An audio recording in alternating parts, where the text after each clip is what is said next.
Assalamualaikum warahmatullahi wabarakatuh. Izin memperkenalkan diri, saya Anisha Syafriani dengan NPM 181310034. Perwakilan dari kelompok 2 ingin memperkenalkan rekan-rekan saya yang berada di kelompok 2. Pertama ada Ade Isep dengan NPM 181310028, lalu ada Adi Sumara dengan NPM 181310048, lalu ada Fitri Permatahati dengan NPM 181310045. Yang keempat ada Denisa Widiwil Daniar dengan NPM 181310039, dan ada Ana Sulistiana dengan NPM 181310026, dan yang terakhir ada Maula Nur Alifa dengan NPM 181310050. Di dalam video ini kami semua akan mempresentasikan mengenai barang milik negara. Pertama, saya sendiri yang akan mempresentasikan mengenai apa itu pengertian dari barang milik negara.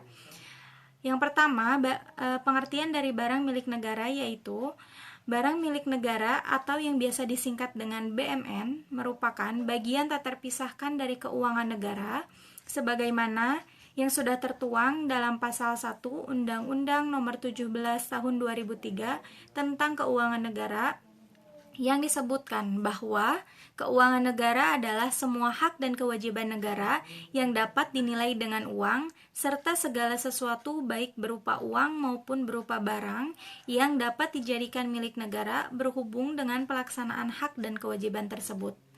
Dan dalam Undang-Undang Nomor 1 Tahun 2004 tentang Perbendaharaan Negara, pada pasal 1 disebutkan bahwa barang milik negara adalah semua barang yang dibeli atau diperoleh atas beban atau APBN atau juga berasal dari perolehan lainnya yang sah. Ada juga beberapa komponen-komponen laporan keuangan yang dapat disusun sesuai dengan Peraturan Pemerintah Nomor 24 Tahun 2005 dan juga PSAP Nomor 1 tentang penyajian laporan keuangan. Jadi BMN sendiri dapat disusun laporan keuangannya itu dalam bentuk seperti laporan realisasi anggaran, dalam bentuk neraca, dalam bentuk laporan arus kas, dan yang terakhir dalam bentuk catatan atas laporan keuangan. Terima kasih. Selanjutnya saya akan menjelaskan sedikit tentang komposisi BMN. Terdiri dari yang poin A yaitu persediaan, yang poin B aset tetap terdiri dari tanah, peralatan dan mesin, kemudian gedung dan bangunan, selanjutnya jalan, irigasi dan jaringan, kemudian aset tetap lainnya, kemudian KDP, dan yang terakhir yaitu aset tak berwujud. Dan yang poin C yaitu aset lain-lain. Selanjutnya yaitu alur aset dari PKH ke 1 atau pengadaan barang. Yang pertama dari Ditjen Dikti, kemudian ke belanja MAK 53 atau 57, selanjutnya ke SAK atau SIMAK BMN, dan yang sebelahnya lagi yaitu ada UNIF atau Poltek atau Kopertis, dan ke bawahnya lagi ke belanja MAK 53 atau 57, selanjutnya ke SIMAK BMN. Selanjutnya alur aset tetap dari PKH ke 1. Yang pertama dari Ditjen Dikti, kemudian ke belanja MAK 53 atau 57, selanjutnya ke SAK atau SIMAK BMN. Kemudian dari Ditjen Dikti ini terbagi menjadi 2, yaitu ke BAST Kemenke, selanjutnya ke PTS, dan yang terakhir ke laporan aset tetap. Dan satu lagi dari Ditjen Dikti ke BAST, kemudian langsung ke UNIF atau Poltek dan atau Kopertis, selanjutnya ke SIMAK BMN, dan yang terakhir yaitu laporan aset tetap. Selanjutnya alur aset tetap dari PKH ke 1 atau pengadaan barang. Yang pertama dari PTS, kemudian belanja aset, dan yang terakhir yaitu laporan aset ke Dikti atau PTN. Sekian dan terima kasih. Selanjutnya akan diteruskan oleh teman saya. Selanjutnya adalah asersi pengujian barang milik negara. Pertama, eksistensi. Kedua, hak dan kewajiban. Ketiga, data komplit. Keempat, valuasi. Kelima, kepemilikan. Keenam, waktu pelaporan. Ketujuh, akurasi data. Dan terakhir, presentasi dan diskusi. Selanjutnya adalah standar akuntansi dan sistem akuntansi. Standar akuntansi meliputi input, proses, dan juga output yang berupa laporan keuangan. Sedangkan sistem akuntansi meliputi yang pertama, formulasi prosedur transaksi. Kedua, bagian perkiraan standar. Ketiga, pengaturan kelembagaan. Keempat, hardware dan software. Dan terakhir, 5, personil terampil. Sedangkan pengakuan aset tetap, yaitu pertama, mempunyai masa manfaat lebih dari 12 bulan. Kedua, biaya perolehan aset dapat diukur secara andal. Ketiga, tidak dimaksudkan untuk dijual dalam operasi normal entitas. Terakhir, diperoleh atau dibangun dengan maksud untuk digunakan. Selanjutnya adalah pengukuran aset tetap. Aset tetap dilihat dengan biaya perolehan. Apabila penilaian aset tetap dengan menggunakan biaya perolehan tidak memungkinkan, maka nilai aset tetap didasarkan pada nilai wajar pada saat perolehan. Selanjutnya adalah pengungkapan aset tetap. Laporan keuangan harus mengungkapkan untuk masing-masing jenis aset tetap sebagai berikut. Yang pertama, dasar penilaian yang digunakan untuk menentukan nilai tercatat atau carrying amount. Yang kedua, rekonsiliasi jumlah tercatat pada awal dan akhir periode yang menunjukkan penambahan, pelepasan, akumulasi penyusutan, dan perubahan nilai jika ada mutasi aset tetap lainnya. Formulasi akuntansi.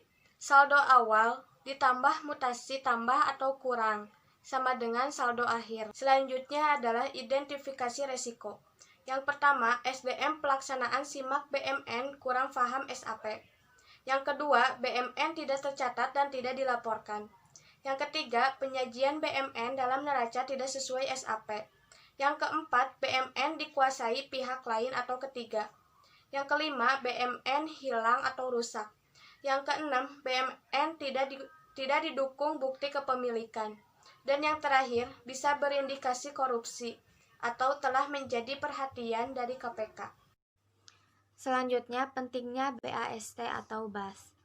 Yang ke-1, menindaklanjuti temuan BPK RI atas laporan keuangan pada Ditjen Dikti. Yang kedua, penyesuaian atau pencocokan data berupa realisasi belanja dalam kurung MAK .53 dengan laporan BMN dari penerima PHK 1 dalam kurung PNN atau PTS.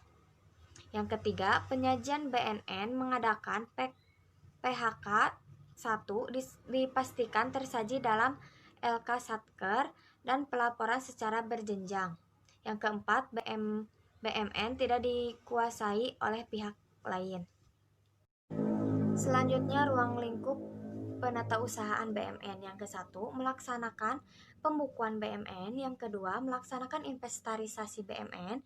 Yang ketiga, melaksanakan pelaporan BMN, dan kodifikasi BMN. Yang kelima, menjelaskan pentingnya penatausahaan BMN.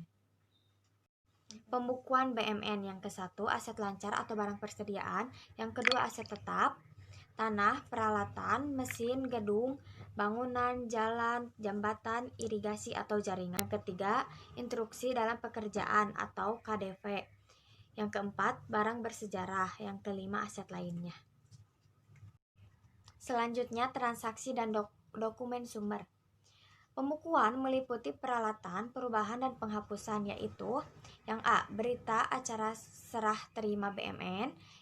Yang B, dokumen kepemilikan BMN. Yang C, dokumen pengadaan atau pemelihara BMN yang meliputi 1. SPM atau SP2D.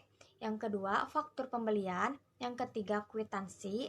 Yang keempat, surat keterangan penyelesaian pembangunan. Yang kelima, surat perintah kerja atau SPK. Yang keenam, perjanjian atau kontrak. Yang ketujuh, dokumen pengelolaan BMN. Yang terakhir, dokumen lainnya yang sah. Yang selanjutnya ada inventarisasi.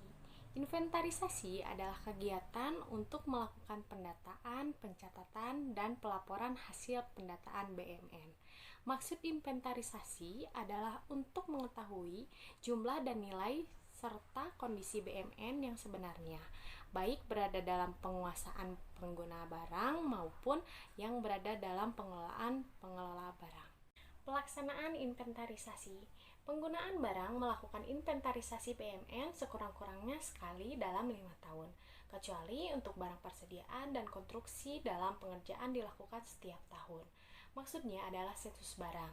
Dan yang dimaksud dengan inventarisasi terhadap persediaan dan konstruksi dalam pengerjaan, antara lain adalah opname fisik. Prosedur inventarisasi. Yang pertama ada tahap persiapan, meliputi menyusun rencana kerja pelaksanaan inventarisasi, mengumpulkan dokumen sumber. Yang kedua ada tahap pelaksanaan. Tahap pelaksanaan dibagi menjadi dua, yaitu ada tahap pendataan, meliputi menghitung jumlah barang dan mencatat hasil inventarisasi tersebut pada kertas kerja inventarisasi. Dan yang kedua ada tahap identifikasi atau nilai seperti nilai, SAP, kodifikasi, kondisi barang, barang hilang, dan tidak ditemukan. Selanjutnya ada prosedur inventarisasi. Yang pertama ada tahap persiapan, di mana menyusun rencana kerja pelaksanaan inventarisasi dan mengumpulkan dokumen sumber. Yang kedua ada tahap pelaksanaan, yaitu terdapat dua tahap. Yang pertama ada tahap pendataan, di mana menghitung jumlah barang dan mencatat hasil inventarisasi tersebut pada kertas kerja inventarisasi. Yang kedua ada tahap identifikasi, seperti nilai, SAP, kodifikasi, kondisi barang, barang hilang, dan tidak ditemukan. Yang ketiga ada tahap pelaporan, yaitu menyusun daftar barang hasil inventarisasi. Yang kedua membuat surat pernyataan kebenaran hasil pelaksanaan inventarisasi. Yang ketiga menyusun laporan hasil inventarisasi BMN.